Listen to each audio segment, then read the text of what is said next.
What is up guys, Andy Forrestin Runner here, and today we're talking all about how to become a better and faster runner.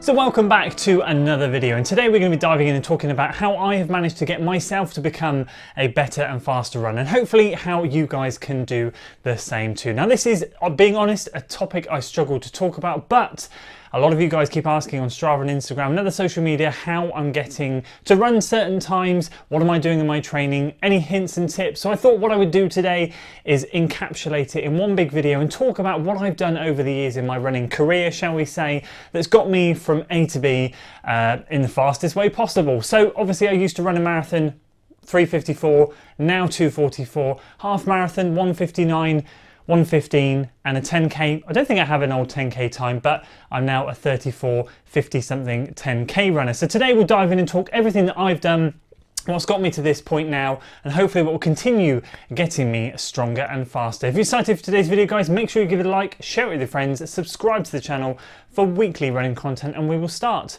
with point number one. So we'll get the boring ones out of the way first. Point number one is routine, consistency and stretching and rolling. Now I thought about making these bullet pointing themselves, but do you know what? You guys know that to have a good routine will instantly make you a better runner. Being consistent will instantly make you a better runner. And stretching and rolling is always going to help that recovery to go into that next session, that next run as a better runner. At the end of the day, they are fundamental pillars. Consistency is key. That phrase is used a lot, hence why I don't want to dwell on it too much. Routine, obviously, as well, your body getting into a good routine, and stretching and rolling, just helping us recover. Those three things I thought I'd bundle into one and say all in one go.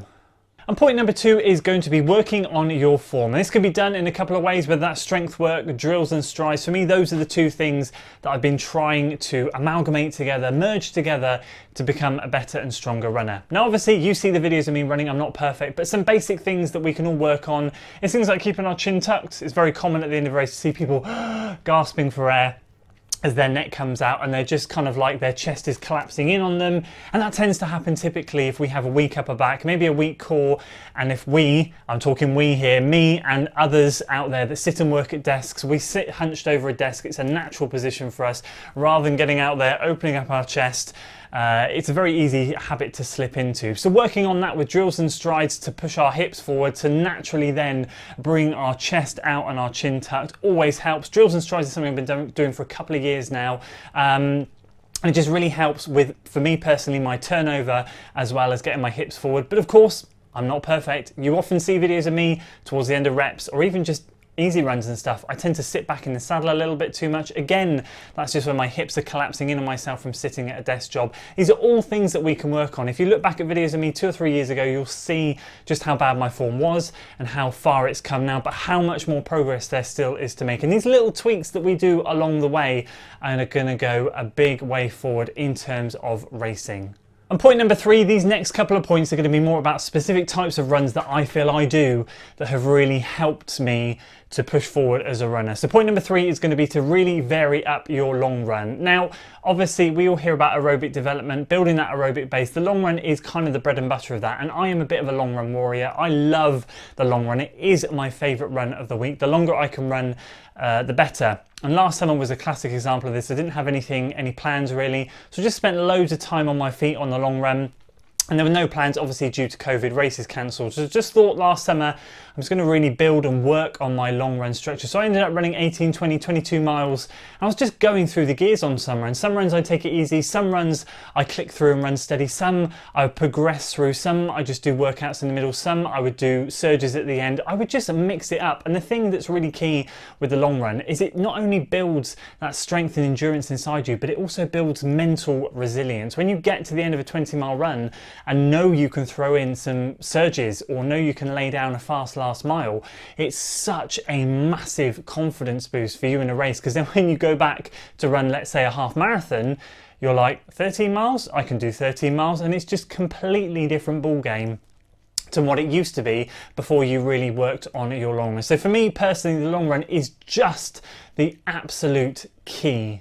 Point number 4, kind of going a little bit hand in hand with the whole long run workout, is key thing, is fartlek workouts, but on undulating terrain. Now, obviously there's tons of different types of runs. We've got the easies, the recoveries, thresholds, tempos, you know, there's so many different types. But for me personally, the fartleks on undulating terrain lead to better long runs, surges at the end, intervals in your long runs, that sort of thing, because I've got a few loops that I've done around here that I've mapped out. Got some 3-mile loops that'll go round and round, and they're just up and down. They're relentless, they are never flat.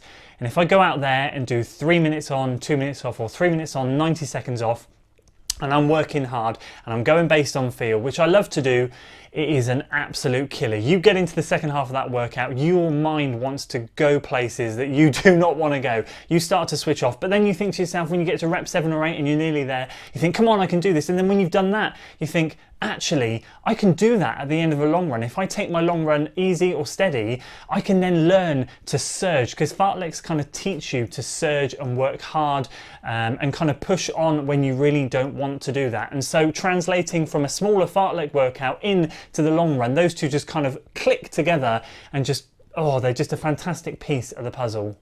So tip number 5 is being a little bit more specific with your training rather than being a little bit more loose and relaxed about it. And I guess when you're like myself, you run less miles than a lot of people. I run 45 to 55 miles a week, and obviously trying to achieve some good times on that lower mileage, you have to be a little bit more specific. You can't just go the 80-20 rule. It's a very old school rule anyway, in my opinion. And to be honest with you, if you're running 80, 90, 100 miles a week, that's fine. You know, stick to that type of thing. But when you're running my lower mileage, it just wouldn't cut the mustard. I can't go out there knowing I want to run 6 flat per mile pace for a marathon, go and run my easy runs at 8 minutes per mile, and then go and run some intervals at 5 something per mile and hope that my marathon pace will be somewhere in the middle. It just doesn't work like that. You need to train in and around that goal pace. So obviously at the moment, training for a sub 240 marathon, all of my runs and all of my training is focused around that 6 flat per mile pace. Whether that's my easy recovery runs being however slow I want them to be, whether that's been my steady runs being 85% of my goal pace, whether that's my interval runs being 110% of my goal pace, or whether that's some long runs focusing on 100%, 6 minute per mile pace. It's about working around the pace that you want. So if you've got a 5k, 10k, half marathon goal, you really want to look at gearing some of your workouts very closely and specifically around that time to try and get your body used to running at that pace. And speaking of mileage, tip number 6, you don't need to ramp up your mileage to get good times, regardless of what you're told. I mean, yes, you do need to start taking steps towards higher mileage if you kind of feel like you've got as much out of yourself as you can at the level you're at. But just as an example, in my first year, I ran 25 to 30 miles a week. Then I moved to 30 to 35. Then I moved to 35 to 40. Then 40 to 45. And now I'm on sort of 45 to 55. I'm just taking baby steps up the ladder. Taking small steps with mileage increases helps build injury resilience. Your body gets used to running at that specific mileage, at that specific intensity, depending on what you're doing in your weeks, and your body gets used to it. And then when you've done a few training cycles in and around that mileage and you feel like you've squeezed everything you can out of that mileage, take another step, but take baby steps, because if you just jump up your mileage and you start being inconsistent, you're just going to get yourself injured. If you're a 30-mile-a-week runner and you go to 50 or 60, you're going to feel it after a couple of weeks. Try going 30 to 35 to 40 and then sit there for 2 or 3 months and then thinking about that next step. Running big mileage, yes, it helps build that aerobic base quicker, but naturally think of it this way. If that's your ceiling, if you're going to potentially one day run 100-mile weeks and you're trying to get there as quickly as possible, your improvement potential is going to be so much harder if you get there running slower times than if you run at 50 miles a week and get a time, and then 60 and 70. You've got so much more room for expansion if you get the most out of yourself at lower mileage and then move up, rather than trying to get the most out of yourself by jumping straight up to that bigger mileage. So lower mileage, specificity, and then build on that slowly. And tip number 7 is all about recovery. Recovery is something, as I said, I'm relatively okay at doing. I'm okay with recovery. Nutrition, that's another story, but recovery is good. Stretching, rolling, as I said in the beginning, foam rolling. Recovery foods afterwards, as I said, nutrition is not my strong point, but what I do always try and do is have something relatively good for me as soon as I'm done. A lot of you guys know I'm in love with the Unived recovery shakes at the moment, but if I don't have any of that, or if I fancy something different, it tends to be a good mix of carbs and protein. Maybe something like peanut butter in a tortilla wrap, peanut butter sandwich, peanut butter on banana, something protein and carbs, and then I try and chuck in a load of fruit straight afterwards. After that, anything goes. But that first window of opportunity after a good session, I do try and eat the best as possible. That then combined with the stretching and foam rolling just helps me get ready for the next day, helps me doesn't seize up, because I often find if I don't stretch, if I don't foam roll, if I don't eat well, my DOMS, my muscle soreness, tends to carry on for a few extra days, and it really can be devastating, especially if you're trying to stick to a relatively regimented training schedule like I am. You need to be recovered and ready for the next session. Ultimately, if you're not doing many sessions to get yourself faster, then you're going to get faster slower. So if you're able to recover and get ready safely for your next sessions and be able to execute those sessions well, then recover and go again and again, that ultimately once again is going to lead to consistency, which is going to lead to becoming a faster runner quicker. My final point, tip number 8, is to build a solid shoe rotation. And this is only something I worked out realistically in the last couple of years, maybe 2.5 years. I used to be a runner who just had one shoe for everything, and that was fine, but what tends to happen when you have one shoe for everything is you start to wear that shoe out quickly, you start to get aches and pains, and think, oh gosh, I need to go and get a shoe, whether you order online or you go into a shop.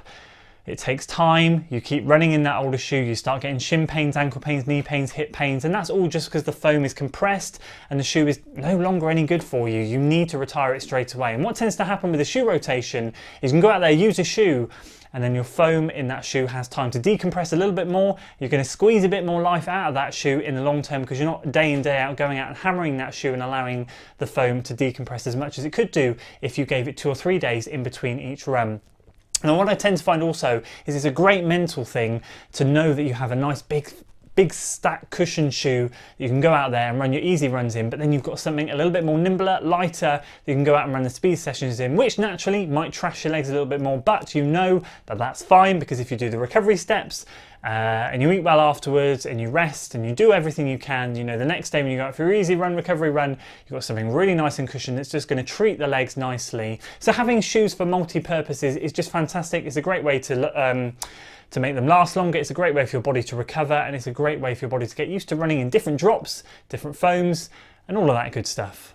So there we go. Those are my top 8 tips on how to become a better and faster runner. As always, in typical me fashion, it's just what's come up into my brain and me spit out on camera. In no particular order, very random, but these are the kind of things that I think has taken me from where I was to where I am now. And as always, fingers crossed, we'll keep building as a runner, we'll keep getting stronger, we'll keep getting faster, and I'll think of more things will happen, more things will change, and I'll do an update video at some point when we hit some more milestones. But what's key for me is to hear from you guys. Let me know in the comments below what the best and biggest thing you've made as a change to your running routine lifestyle that has had the biggest impact on your running. What's made the biggest difference to you? Let me know in the comments below and let's get that discussion going. If you enjoyed today's video, guys, make sure you give it a like, share it with your friends, subscribe to the channel for weekly running content, and as always, I'll see you in the next one. Until then.